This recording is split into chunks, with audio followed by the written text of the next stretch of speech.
পাটিসাপটা পিঠা বানানোর এই রেসিপিটা শিখে রাখুন। প্রত্যেকটা পিঠা হবে একদম পারফেক্ট। দেখলেই আজকে আপনাদেরকে দারুণ সুস্বাদু খিরসা পাটিসাপটা তৈরি করে দেখাচ্ছি। আপনারা পিঠাটা পেয়ে যাবেন, মানে দুই রকম পিঠা, চিনির এক ব্যাটার দিয়েই কিন্তু দুই রকম পিঠা আপনারা তৈরি করতে পারবেন।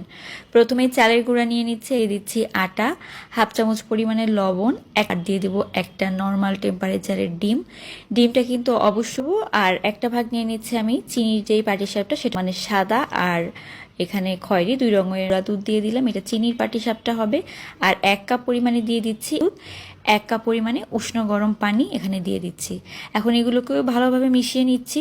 এই খিরসার মধ্যে সয়াবিন তেলটা ব্যবহার করবেন, একদম মনে হবে যে ক্রিম তৈরি পিঠার খিরসাটা এতটাই সুন্দর হবে, খেতে কিন্তু দারুণ লাগবে। মিলিয়ে নিয়ে তারপর থকথকে হয়ে আসা পর্যন্ত ভালো করে ঘুরিয়ে নিয়ে 2 মিনিট বা 1 মিনিটের জন্য ঢাকনা দিয়ে রাখলে কিন্তু সুন্দর পাটিসাপটা পিঠা তৈরি হবে।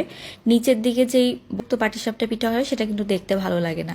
তবে এরকম ননস্টিকি প্যানে অনেক ভালো লেগেছে। ভালো লাগলে একবার বাড়িতে ট্রাই করে দেখবেন। আল্লাহ হাফেজ।